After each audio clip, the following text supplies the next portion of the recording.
Welcome back to week 12 of the Different Sports Podcast Show. Hard to believe, but we are already into a district semifinal in the high school football season. It doesn't feel like it's been 3 months since the season kicked off, but we're at this point in November.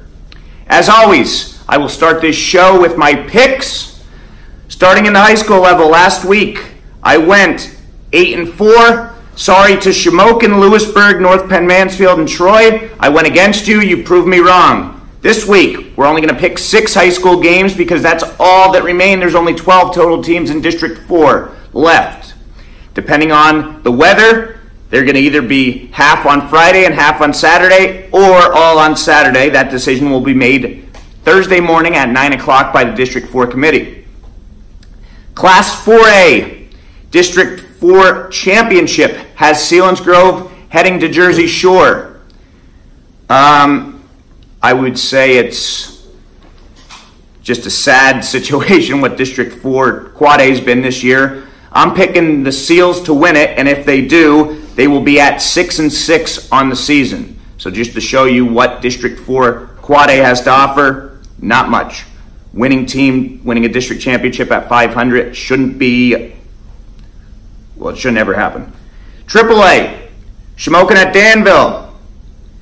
Can't talk enough about how good of a job Coach Henry Hanoski has done with the Indians in his first year at the helm.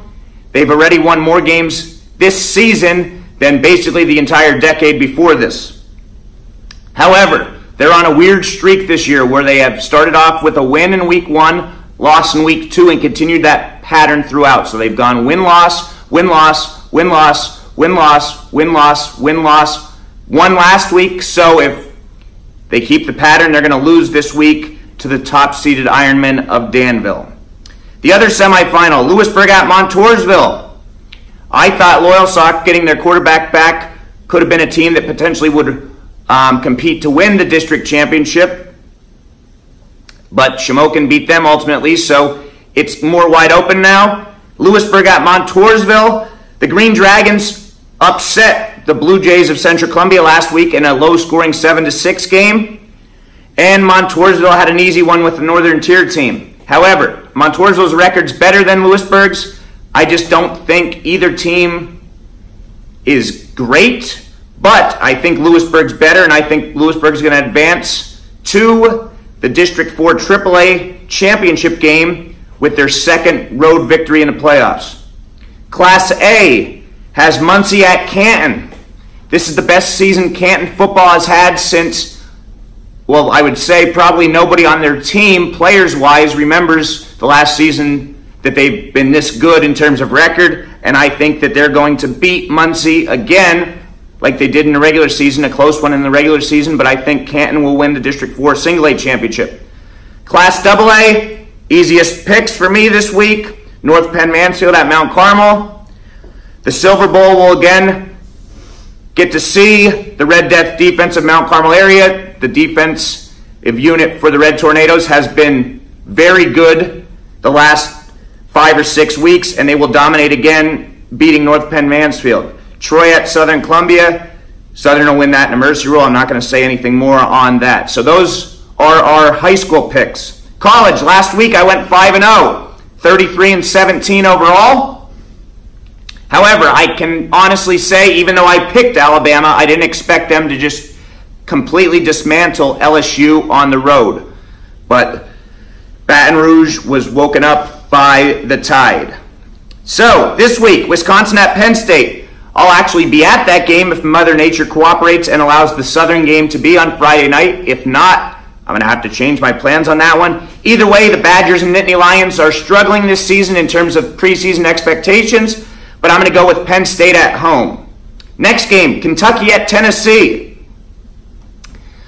Obviously not basketball for Kentucky, so their football program is not used to being in this situation where they're playing relevant football in November.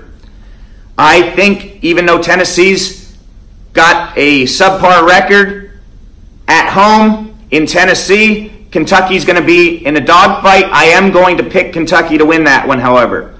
Washington State at Colorado. Washington State has proven to be, up to this point, the best team in the Pac-12, as sad as I am to say that about my Oregon Ducks. But Colorado's desperate. Excuse me. What they say about Colorado's desperate team. Any desperate team's a dangerous team, so that could be closer than expected. I'm going with Wazoo to win it anyway. South Carolina at Florida. The Gators aren't anywhere near elite this year. However, it is tough to win in the swamp, so I'm going with Florida in that one. And Northwestern at Iowa. A lot of discrepancy in terms of which division teams belong in the Big Ten. Obviously, the one with Michigan, Ohio State, Penn State, they feel like they are in the much tougher division. So Northwestern seems to be the best team in the other division, the western part. Iowa being in the eastern part. This game will show which division or how much of a gap there is in the different divisions in the conference. I'm going to go with the Iowa Hawkeyes to win that one at home. Finally, in the NFL, 4-1 last week, 33-12 overall. Game I lost was the Rams. I didn't expect to see the Rams defense look like a Division III college defense because they were undefeated up to this point, but the Saints just went up and down the field on them like they were playing against traffic cones. So this week, Carolina at Pittsburgh, that's the Thursday night showdown. Both teams are on a winning streak right now in terms of their offensive play. I think the Steelers are more lethal from the offensive side of the football than the Panthers. I'm going for the Steelers at home. New Orleans at Cincinnati. Saints might be the best team in the NFL right now, and they proved that last week by defeating the previously undefeated Rams. I'm thinking the Saints are going to win this one pretty handily in Cincinnati. Detroit at Chicago. This is an NFC North matchup, but this one's in the Windy City, so I'm going with the Chicago Bears. Seattle at the LA Rams. This is the first time we're going to see the Rams coming off of a loss, but I think the Rams will bounce back and win that one. And finally, Dallas at Philadelphia. The Cowboys are in complete disarray. I think the Eagles win that one handily. So those are our picks to round out this week's section of Pick'ems. Next up on our podcast, we will have Southern Columbia's 4 senior captains. Okay, with the Tigers finishing off yet again another regular season undefeated, 7th consecutive regular season undefeated. Just unbelievable. One of the main reasons they've been so successful over the years, and really for the last 3 decades, is the leaderships from their senior players. 4 guys with me right now: Stone Hollenbach, Troy Donlin, John Stabinski, and Oak Six are the 4 senior captains for the Tigers this year, as they are looking to go to Hershey and win a state record 9th state championship after winning one last year in 2017. So, starting with Troy. You've obviously been in the program for 4 years, so you can take me to last year's senior class and captains or any of the previous years. What have you learned from those guys that has helped you in being a captain yourself this season? One of the biggest things was, especially like my freshman year and this past season, we had a great group of leadership of guys, and they really we had a good mix of players too, so the chemistry was really big on those teams. So that was one of the big things this season. We wanted to have good team chemistry, basically be brothers with one another. So, well, it's certainly showing so far this season. Tigers have not been in a contest other than 1 or 2 games at halftime that they blew the doors off in the second half, so these seniors are certainly playing a large role in that. Stone. Okay, this is the 3rd week coming back, knock on wood, from your broken hand injury. How tough was it to watch, really from any point in a season or any year, but being a senior, I'm sure it was even tougher. And how have you been able to use that as motivation coming back for the playoff run? Yeah, obviously not being able to play wasn't the most fun. But Preston did a really good job when he stepped in. So really, when I came back, I was pretty motivated just from watching all those games. I was. Everyone asked me if I was nervous, and I was like, no, I'm just ready to go. And it was good to come back against such a high quality team like Danville that is doing really good at the 3A level. So it was exciting to be back, and I'm happy to be playing again with my guys. I know they're happy to have you back for sure. Okay, John. And I mean, when you guys are as successful, or any team in any sport so successful, there's obviously always room to be nitpicky.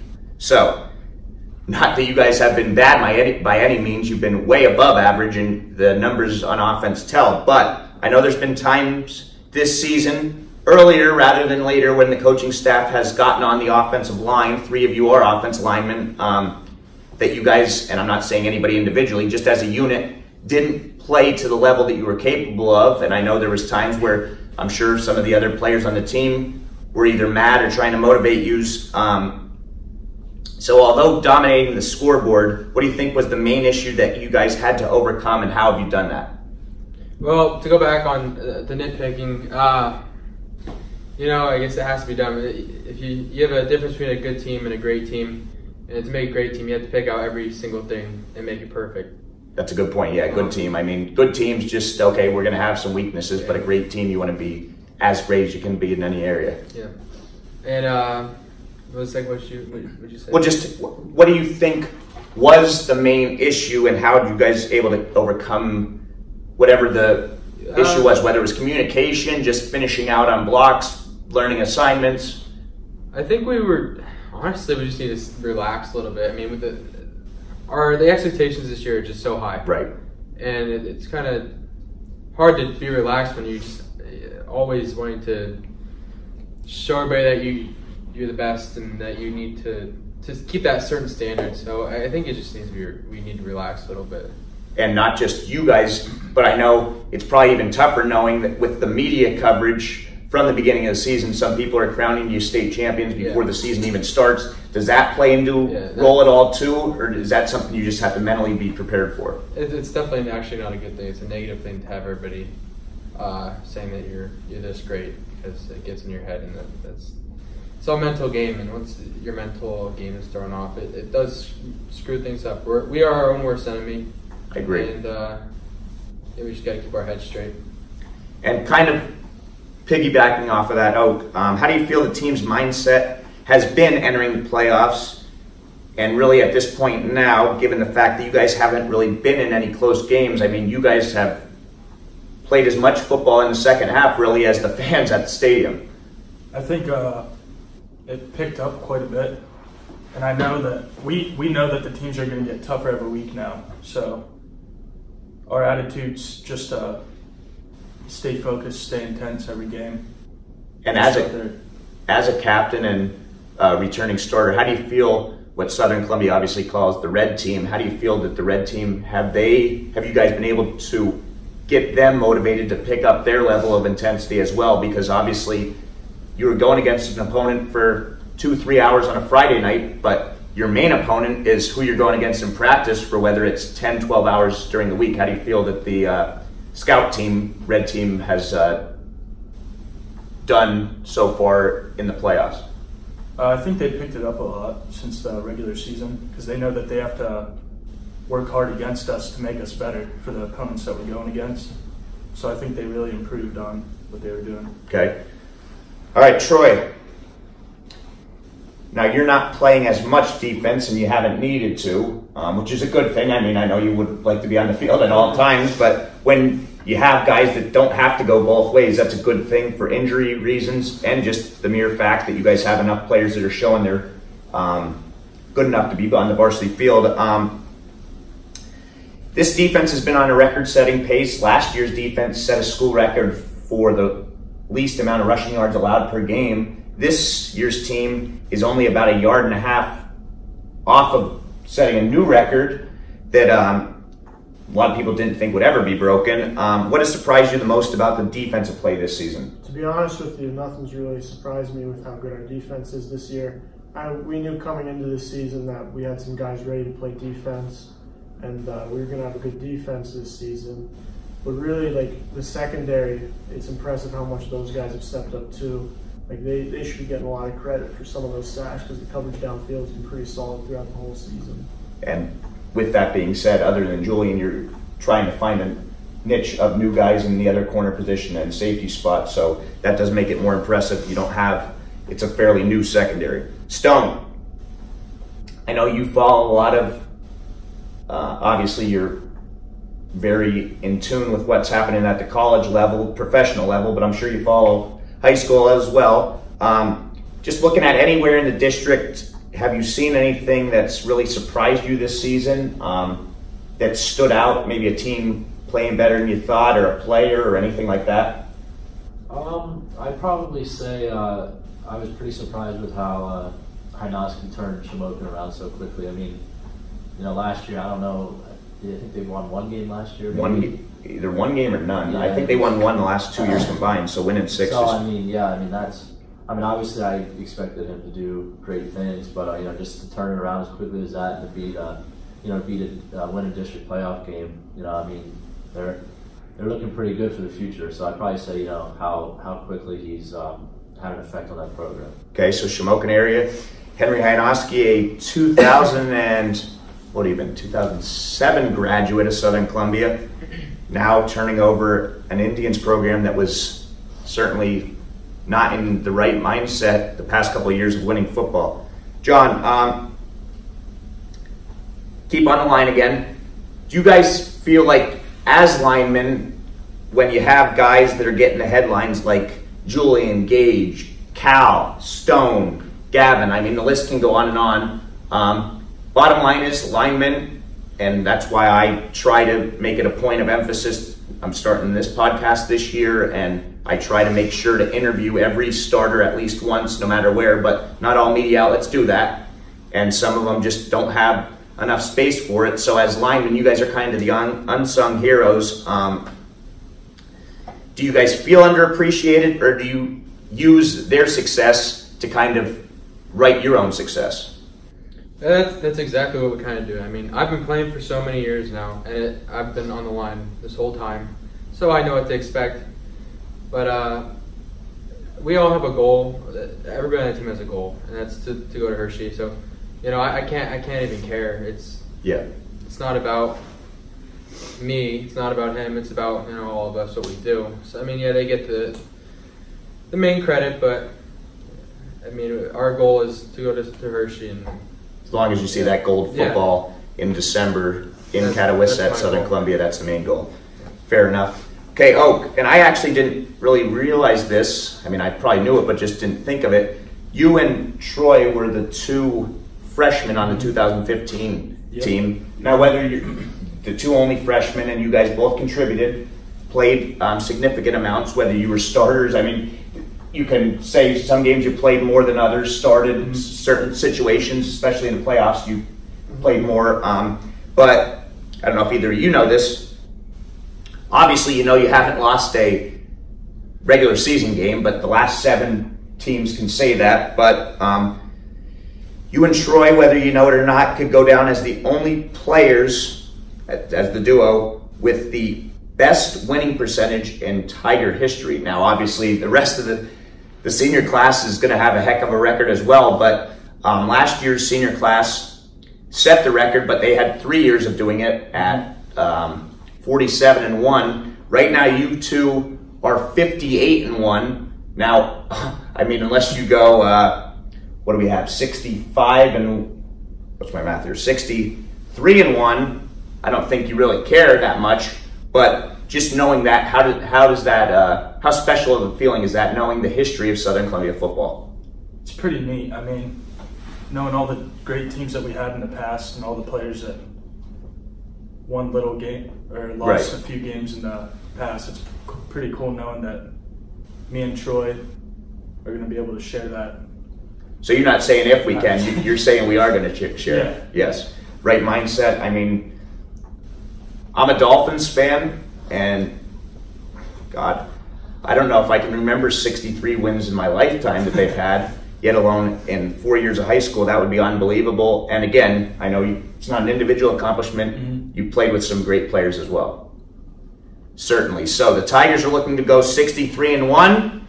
These 4 senior captains are going to do their best in their leadership roles to make sure that happens. So before we get into our trivia section, we're going to get into the walk talk. That's coming up next.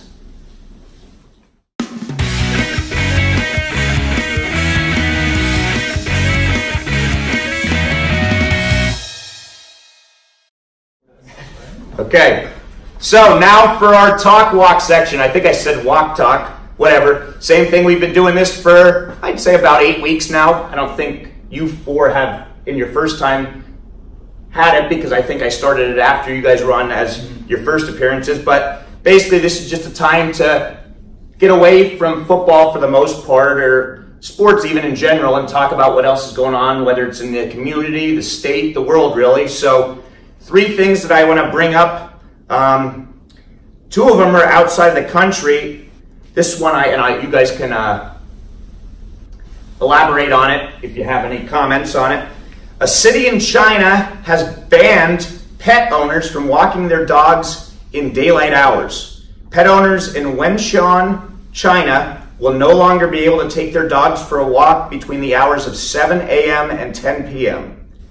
And they can no longer take them to parks, shopping centers, sports facilities, and other public places.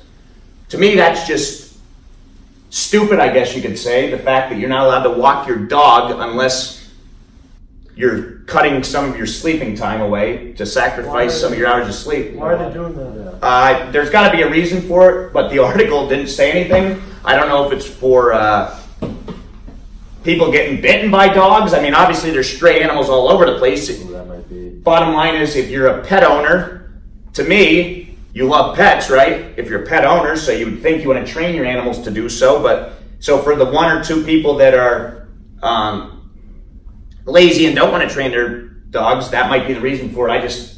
That was bizarre to me. That seems outrageous. Seems outrageous. I agree with that. Yeah. You gotta let your dogs walk, right? Gotta let your dogs walk. So let the dogs out. Let the dogs walk. Aha, man came out with that song for a reason. Okay, this one's in Kazakhstan. Now this one was beyond bizarre.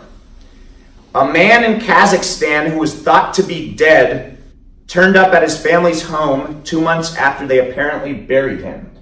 And there's a picture of him holding the plaque on his tombstone that was there for 2 months, and he's not dead. I mean, not many people can say that they held their tombstone. So apparently this, and now I'm butchering this because I don't know Kazakhstanian names, I guess. Gali Supi Galiv from Kazakhstan was pronounced dead after DNA, now this is interesting, DNA tests so badly messed up because the people from the DNA tests said that with 99.2% certainty, so they didn't say 100, I guess we can give them credit for that, 99.2% certainty when they did his DNA test that it was him. He was so badly burned up in a fire accident that they couldn't identify him, so 99.2% of DNA tests. So anyway, they did his burial in September in a Muslim cemetery close to his family's home. His brother told the news site that found this, the Ozki news site, that they held a wake, which is like a ceremony, and the extended family organized a traditional ceremony where they shared a meal afterwards in celebration. But one day, as the young daughter of his brother said, my uncle walked through the door, and it was 2 months after we buried him. I thought I was going to have a heart attack. So what the heck? I just can't even. That's my buried. Like yeah. I want to know that too. Well, I don't think. My guess, and that's what I thought at first. If his body was so badly burned, they probably just did a cremation of it. Yeah, so they technically didn't bury anybody, I'm imagining. Okay. So, but that was my first thought as well. But I mean, for as awful of a story that somebody did die, I mean, for that to happen, I just couldn't imagine that, how amazing of a feeling that would be. what was he doing like for those 2 months too? Like, Well, he was Apparently they don't have, yes, I think I had that in here. So when a Gailey walked through the door 2 months later, he had some explaining to do, like you guys are asking. Turns out he had taken up an offer of work in a nearby village from a man he'd met down the market that same day that they thought he died. Once the work was finished, a couple months later, he walked all the way back to Tomarley, where he lived, and he didn't have any communication devices. So the day that he left for work, apparently he didn't even tell the rest of his family he was going for work, which is bizarre enough. Hey, I'm just going to leave for 2 months. So, but it just so happened it was that same day. So good for that family. I guess a lesson learned. Nothing's certain unless it's certain. So I mean, sometimes they have those bells down in the graves. Maybe he was buried. They used to have those watchers. Used to be able to ring the bell. Well, you're still alive in the grave. Yeah, but for 2 months you're not surviving. Yeah, I want to know. Was it like the Undertaker coming back from the dead? I don't know. Yeah, WWE. That's that gift of the Undertaker getting right back up. That's a good transition. So anyway, I guess the whole point of this is, unless you're 100% certain with anything, and I know you guys are going to, being as seniors, go on to colleges, professional work. Not that it's advice from me, advice from this story. If you are doing something of major magnitude, and before you say anything, obviously with social media, be certain 100%. And the last thing, we're going to keep this one local, and let's just say this. WNEP's talkback and local newspapers like the Press Enterprise, 30 Seconds, they're great platforms for people to, I guess you could say, run their mouths, as you guys know, without having to have the guts or confidence to come forward and say it's them. The people that share their opinion, obviously we're in America, freedom of speech, but I respect people more for when they say their name and who they are, so you know whose problem it is, then you can go to address it to them or talk to them. When people just say, I'm from Catawissa, or I'm from Danville, or Coltmont, whatever. Okay, well, you're not the only person from there, so it's pretty hard to figure out who you are. But anyway, this one earlier this week kind of caught my attention. I think some of you guys probably saw this too. This is from a Bloomsburg woman, so we can't even be certain it was somebody from Bloomsburg. I mean, I could honestly go on right now and say I'm a Bloomsburg woman and type up something, but whoever was dumb enough to type this, I'm going to give them their, I guess, 30 seconds of fame by reading this. So this was about Southern Columbia football. And I'm going to just read part by part and then give my take. You guys at the end, if you want to offer anything, if you want to keep quiet, that's completely fine. So, first sentence in this 30-second post on the Press Enterprise. Here we go again, Southern going to Hershey. Okay, after that first sentence, I guess I'm kind of like editing this scholarly... I didn't know we were going to Hershey. Yes, so that... Yes, so here we go again, Southern going to Hershey. Well, I mean, technically, we could all go to Hershey right now, go to the outlets, go eat. But if they're going to Hershey, that means that, I guess, the 4 other games you guys would have to win before that are meaningless or don't count. That's my take. She could be more going to Chocolate World. Yeah, maybe. And some of you linemen like to eat, so, I mean, I like to eat. Next line is, won all the games, should be in AAA. No, you see, the PIAA has this formula where they take the classifications, they break them up based on school enrollment, and they break them into 6 equal groups, or as equal groups as you can be. Maybe one's off by a team or 2. So no, ma'am, they should not be in AAA. They should be in AA because that's what the enrollment figures say. Aren't we barely AA too? Yeah. Yeah, we just moved up. Yep. We just moved up to AA. Yep, moved up to AA a couple of years ago. So barely though. Yep. Yeah, it's not like you guys are the one school that's at the top of AA in terms of enrollment. Next line. How can anybody win 70 games straight for 7 years? Well, it's quite simple. Once the 4th quarter, well, I guess there's not a buzzer in football, but once there's 0 minutes and 0 seconds left in the 4th quarter, unless it's a tie game, the team that has more points wins, correct? Yeah. So it's really quite simple. If you outscore your opponent 70 times in a row, that means you win 70 straight games. Yeah. So, and actually it's 71, man. So, next line. Don't give a team another chance. I don't even really know what that means. Don't give another team a chance.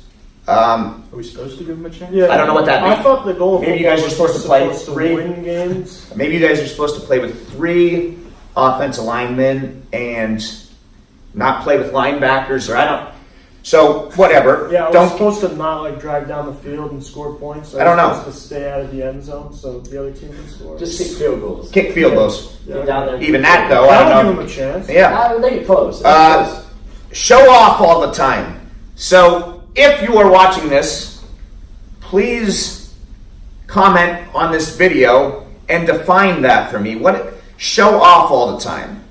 And it's not like these guys are bad teammates that are on Southern Columbia, but I'll be honest with you, half the time, most of the players on the field don't even get a high five when they score, because when you build a culture, you just expect to do things and you go on with your business. So showing off all the time, I mean, I've seen some teams this year at all levels that are not very good at all, showing off to the point where it's embarrassing. But as a announcer that's seen every Southern Columbia football game since 1997, I don't exactly know what they mean by showing off all the time. And I'm not expecting anybody to say anything with that, because it's just, We keep it classy. yes. This next line, I don't know if she's looking for tissues or what. You can get them really anywhere, at any store, or toilet paper if you're out of them. But beat all the teams, not fair. Beat all the teams. Well, man, that's the goal of a sporting event. You want to win, okay? Obviously, Not fair. youth soccer, youth basketball, you get participation trophies, but at the high school level, all that really matters is winning. As long as you're doing it fairly, all that matters is winning. So, beat all the teams, not fair. It's not fair. Apparently. Not fair. Oh, this one's even better. Only give... Oh, this is in the form of a question. She goes on to say, only give other teams 1 touchdown. Well, first of all, you don't give anybody nobody gets a touchdown. This isn't a donation bucket where you give anything. So only give other teams 1 touchdown. So I guess she's saying that you guys aren't good enough to hold shutouts. You give the teams a touchdown, but I don't know what the question is. Only give them 1 touchdown. There you go. I guess, yes, ma'am, we do only give them 1 touchdown, and we're mad when we give them that touchdown because we'd rather give them no touchdowns. I guess that's the motivation now. I think this is a motivating speech. Well, yeah, but how fair is that? Your next question. Well, how fair is what? Are they supposed to go back? Are you guys supposed to go back to biblical times and part the Red Sea and just say, open highway, go down, score, get the ball back, score again? And that's, I don't know. It was just, and then the last sentence, which is kind of fitting, that it's the last one. She says, have to get to Hershey every year. Well, yes, ma'am, the championships are the object in any sport, so that is the object. So I guess by you saying as a statement, have to get to Hershey every year, that's the one accurate thing I can say that you said. And I mean, really, if you want to go to Hershey, you can go so as well. Chocolate factory, they have outlets. I mean, it's getting close to Christmas time. You can go down and shop, do some shopping for Christmas gifts, the ones that Santa Claus forgets. You can go down to Hershey as well. So, for as much as I am sorry that I had to waste your precious minutes of your lives for going through that, I just thought it was funny and fitting, because obviously haters going to hate when winners have the success. That's just something you deal with. So, that will do it for our Talk Walk section. Finally, we're going to see which of these 4 captains is going to be the winner of our trivia section.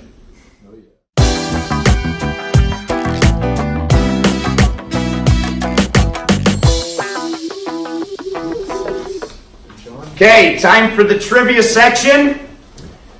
Since there are 4 captains, the captains of the Southern Columbia Tiger football team here, I wanted to implement something to do with captains. So what I want you to first do right now, as I'm explaining this, number your paper 1 to 18. I chose 18 just because it's the year 2018. There's nothing that's relevant about the 18 other than this is the year that you guys are looking to win another state championship. In 2007, the NFL implemented a rule to allow each team to have up to 6 captains. Now, they could have captains that are full-time captains. They can rotate them, but you can't have more than 6 during a coin toss. Your regular captains, the ones selected by your organization, as a lot of you probably know, wear the C on their jersey. Some teams don't have permanent captains, but I'm going to go through 18 of the teams that do have permanent captains. They might still have a rotational one based on a performance or leadership that week. I'm going to go through each of the 18 teams. I'm going to tell you the team and a player, and you have to tell me whether or not they are a captain of that team. Now, I am going to say there's 18. There is not 9 yeses and 9 nos, okay? So you don't have to think, oh, it's 50-50, so he has the same amount. There's obviously not 17 yeses and 1 no either, but it's not perfect 9 and 9, okay? So, first team, we'll go with the local team that won the Super Bowl last year, Philadelphia Eagles. Is Zach Ertz, the tight end, a captain? Zach Ertz. Okay? Number 2, the team that's been the most successful for really the last 2 decades, the New England Patriots. James White, their running back that has emerged the last couple of years as really a pass-catching running back. Is James White a captain? Number 3, Cleveland Browns starting quarterback to begin the season, Tyrod Taylor. Is he a captain? You know all these? Guess we'll see. Number 4, the Buffalo Bills. Their Pro Bowl defensive back, Micah Hyde. Is he a captain? What team was that? The Buffalo Bills. He used to be a Green Bay Packer. Micah Hyde, he's been a multi-year Pro Bowler. Is he a captain?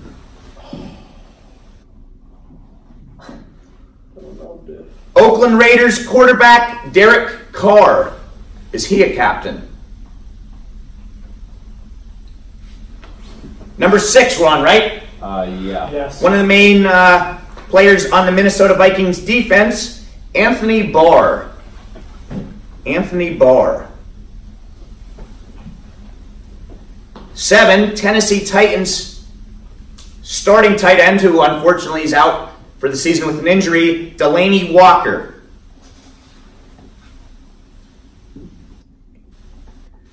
Number 8, the Los Angeles Chargers, former Ohio State defensive end and star defensive end in the NFL, Joey Bosa of the Chargers. Question 9, Detroit. Troy. The Detroit Lions. Is wide receiver Marvin Jones a captain? Number 10, Atlanta Falcons running back, Tevin Coleman. Atlanta Falcons running back, Tevin Coleman. Veteran defensive end for the Miami Dolphins, Cameron Wake. That's number 11. Yes. Yeah. Number 12, probably the man that's become the biggest trash talker in the NFL, Jacksonville Jaguar defensive back, Jalen Ramsey.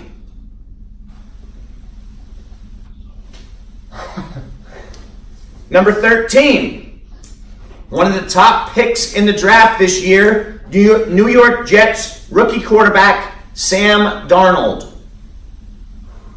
Oh, jeez, that's a tough one. Ooh. Okay, that was 13. Got a 50-50 chance. The next one, arguably the best punter in the game, Los Angeles Rams punter, Johnny Hekker, is 14. Johnny Hekker, the punter for the Rams. Number 15, an offensive lineman for the Dallas Cowboys, Zach Martin. Zach Martin.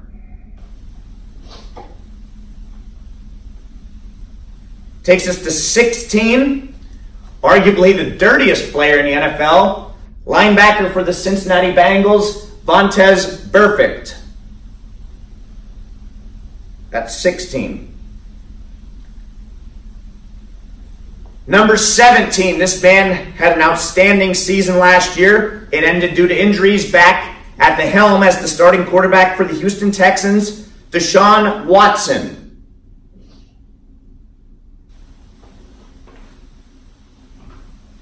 And finally, 18, the Pittsburgh Steelers place kicker, Chris Boswell.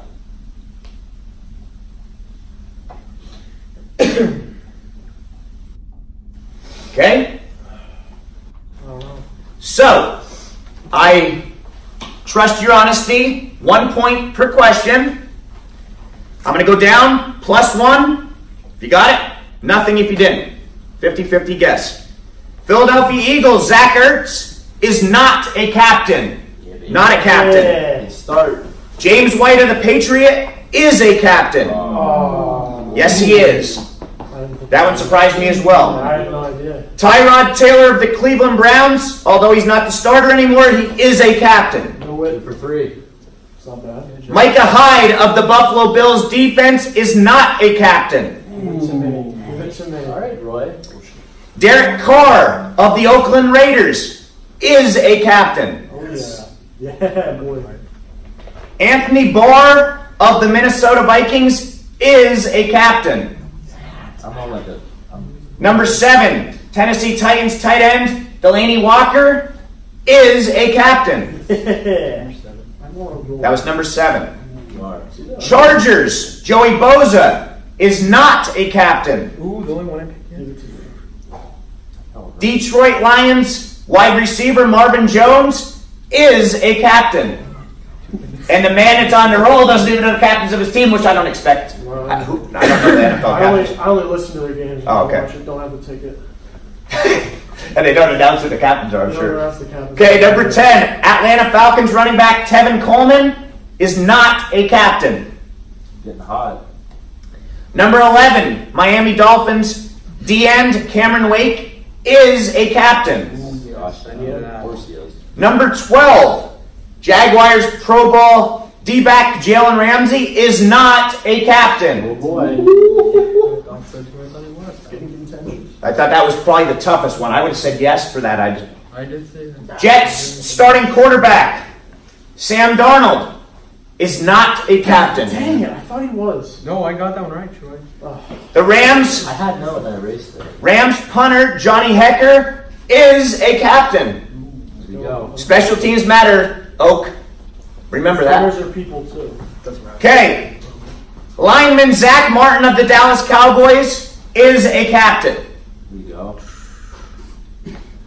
Vontaze Burfict of the Cincinnati Bengals, probably for good reason, is not a captain. That's a You're good probably a good idea. He's the captain of being an idiot and getting fined, but he's not a captain of the Bengals. 17, Deshaun Watson, quarterback of the Texans, is a captain.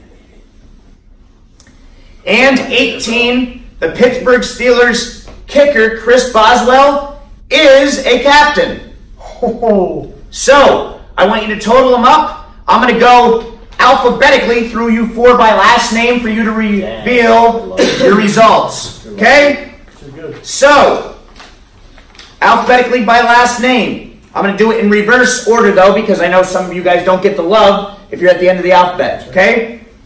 John Stabinski.